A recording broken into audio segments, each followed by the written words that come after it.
मैया के नाम जपती रहू, जयकारा लगावती रहू। डीजे कंचन राज मुजफ्फरपुर। मैया के नाम जपती रहू, जयकारा लगावती रहू। presented by TT Production House, Sakri। ये भौजी जल्दी से भ जाओ तैयारी ये, दुर्गा मैया के जेबै दुआरी ये।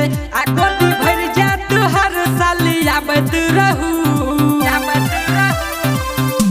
मैया के नाम जपती रहू, जयकारा लगावती रहू। मैया के नाम जपती रहू, जयकारा लगावती रहू।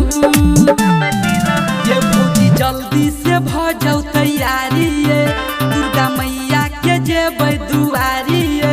आ गोदी भर जात हर साल आबत रहू, मैया के नाम जपती रहू, जयकारा लगावती रहू। मैया के नाम जपती रहू, जयकारा लगावती रहू।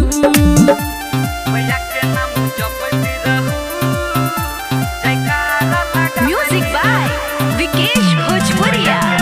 डीजे कंचन राज मुजफ्फरपुर।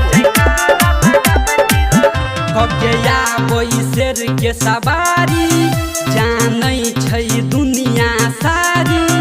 उनके कृपा से ये भौजी खुश रहै छै सब नारी।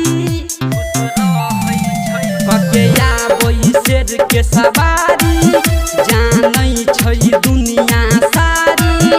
उनके कृपा से ये भौजी खुश रहै छै सब नारी। झोली भर जात हर साल आबती रहू, मैया के नाम जपती रहू, जयकारा लगावती रहू। मैया के नाम जपती रहू, जयकारा लगावती रहू। मैया के नाम जपती रहू, जयकारा लगावती। म्यूजिक बाय विकेश भोजपुरिया। डीजे कंचन राज मुजफ्फरपुर। कोई कहै माता रानी, कोई कहै दुर्गा भवानी। इनका सब बढ़ के भौजी कियो नहीं छै दानी। कोई कहै माता रानी, कोई कहै दुर्गा भवानी। इनका सब बढ़ के भौजी कियो नहीं छै दानी। सूरज डीजे के संगे भौजी आबती रहू, मैया के नाम जपती रहू, जयकारा लगावती रहू। मैया के नाम जपती रहू, जयकारा लगावती रहू। ये भौजी जल्दी से भ जाओ तैयारी ये, दुर्गा मैया के जेबै दुआरी ये।